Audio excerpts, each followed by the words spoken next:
So I just wanted to speak about the myth of conditioned self-worth.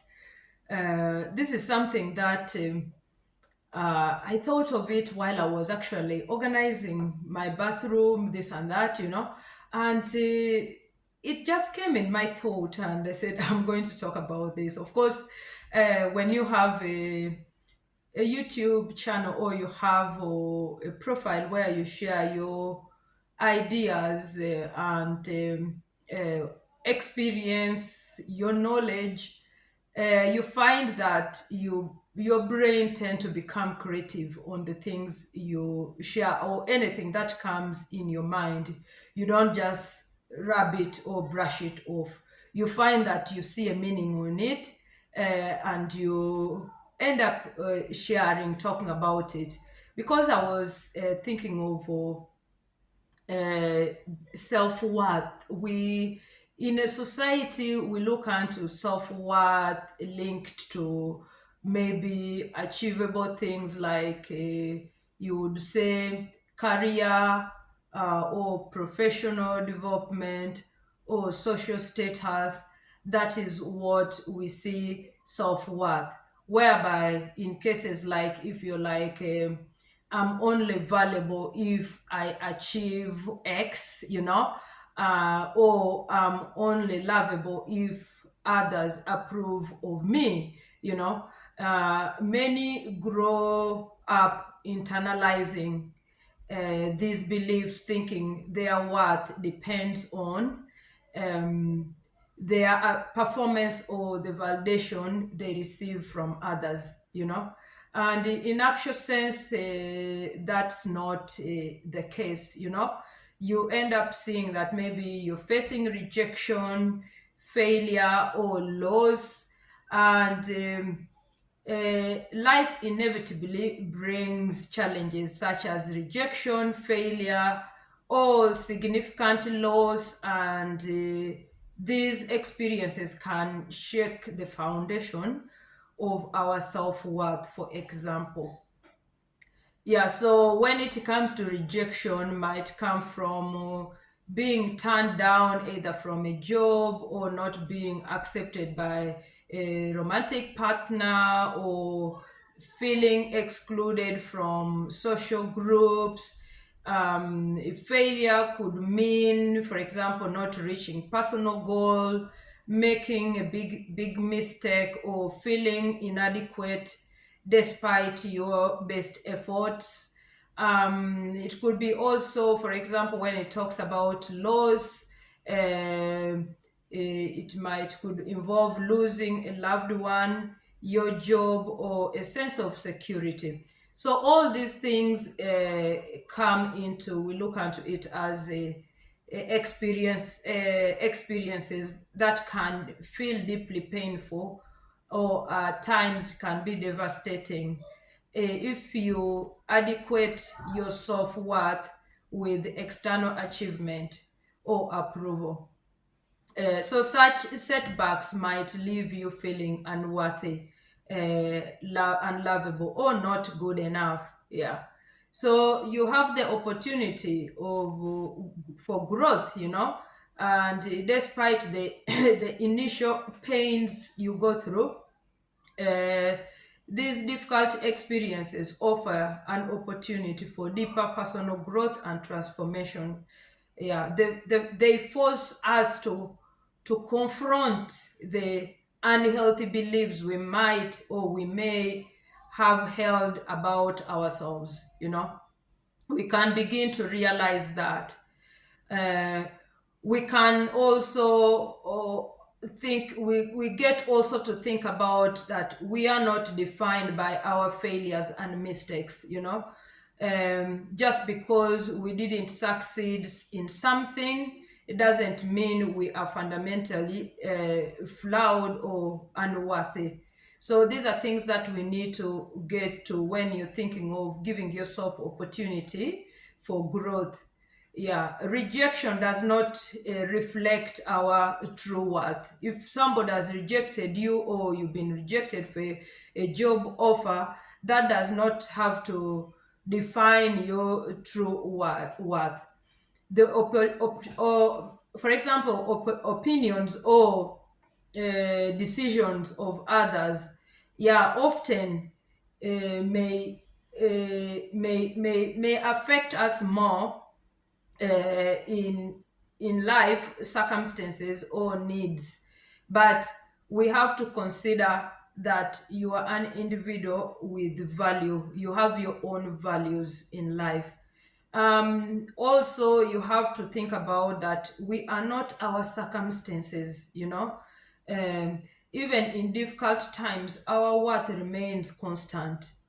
We have the ability to love, contribute, and be compassionate regardless of what is happening around us. So I just had to reflect and note down things that really make us feel our self-worth relies on the external things around us, and see how we can get over that and see your self-worth regardless of the experience, challenges, or shame, or things you've gone through, how you can grow after all that. So learning to separate worth from achievement is also something very important that we need to realize, that as we navigate through rejection, failure, or loss, we start to see our worth is inherent. This realization might take time and reflection, but it often involves recognizing our inherent value.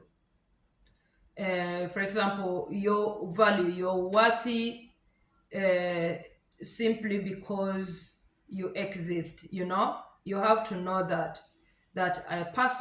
each person is worthy simply because we exist, or you exist. Our value does not depend on our external things, or the external forces we or achievements we have. Yeah, also, for example, you would say maybe like money we make, our physical appearance, or our social status, that does not carry our value. You have your value as an individual, yeah, and that nobody should take it away from you, or anything that has brought you down should not take away your values. So you need to practice self-compassion, being gentle with yourselves, or being gentle with ourselves when we experience setbacks, helps us to see that we are deserving, we deserve love and kindness, even if things don't go as planned. So also embracing our humanity, understanding that no one is perfect, and that making mistakes is part of being human, helps us to be more forgiving of ourselves. Everyone has weakness, moments of vulnerability, and struggles. As long as these things that if you made a mistake, you don't end up making it become a habit in your life. There's making a mistake and you learn from it, but there is a habit. Then you have not learned, you don't know, you're just doing it, making a mistake, and you're not realizing it. Yeah. Also, loving and appreciating ourselves unconditionally. This is what I'm really appreciating myself and loving myself unconditionally, believe me, you know. Once we learn to separate our worth from external outcomes, we can begin to love and appreciate ourselves unconditionally, valuing ourselves for who we are, not what we do. You know, who am I as Alice? I'm this person with good, deeper sense of humor, with value, with the dignity, with integrity inside me. That is who I am, and I have to treat myself with love and kindness. Setting healthy boundaries, you know, recognizing that we deserve to be treated with respect and care, even if we haven't proven ourselves by society standards. You have to live healthy, keep yourself healthy. I really work on myself these days. I eat healthy. I do things that make me feel healthy. Yeah. Celebrating our strength and acknowledging our imperfections. True self love comes from embracing fully humanity, which includes our talents and gifts as well as our in limitations. Yeah. So also you have to live living authentically. This I think I've talked about before.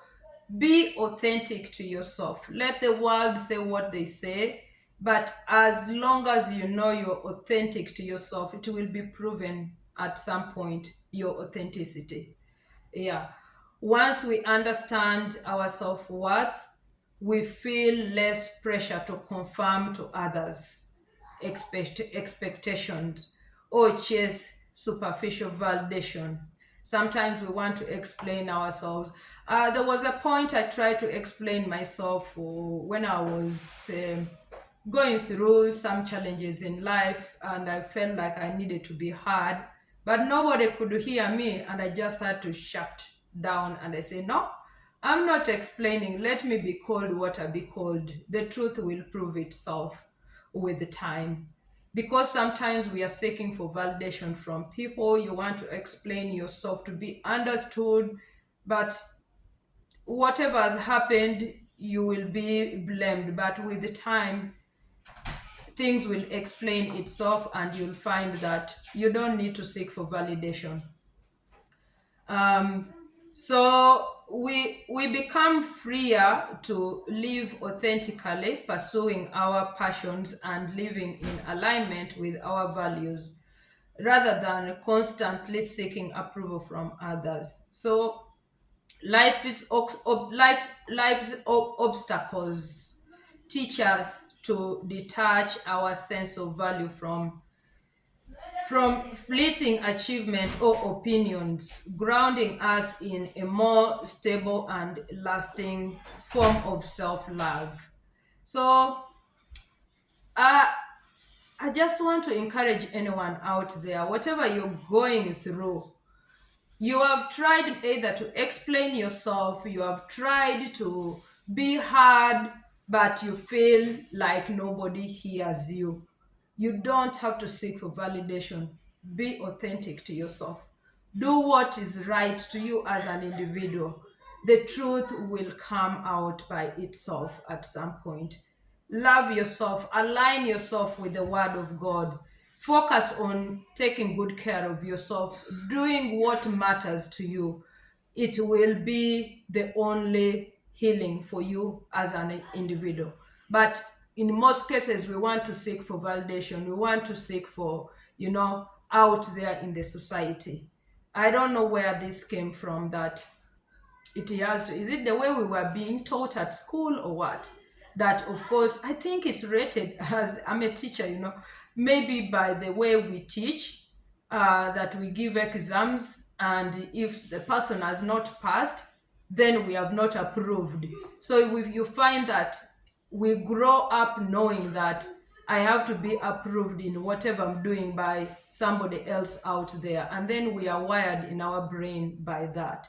But as we grow up, or as I'm mature now at the age of 49, I don't now seek for validation. I think we reach a point in life where the things that we were told or taught when we were young, you come to realize and make sense out of it, that I think it's all about me that matters, after going through all what you go through, and sometimes you end up being isolated by society because of even the things that has you have no cause about it. It has been caused by either somebody close to you, but you are the one receiving the repercussion, and the person close to you is all flying, getting all the support.